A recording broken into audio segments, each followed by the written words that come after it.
بسم الله الرحمن الرحيم. وصلى الله تعالى وسلم وبارك على سيدنا ونبينا ومولانا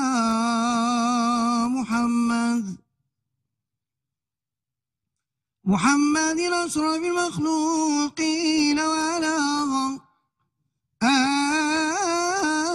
آله وصحبه وسلم تسليما.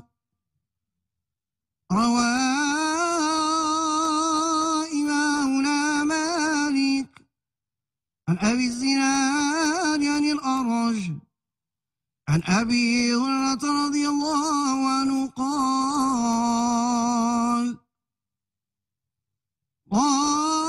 مولانا رسول الله صلى الله عليه وسلم: إذا قلت لصاحبك أنصت والإمام يخطب يوم الجمعة فقد لغوت. وفي حديث آخر: ومن لغى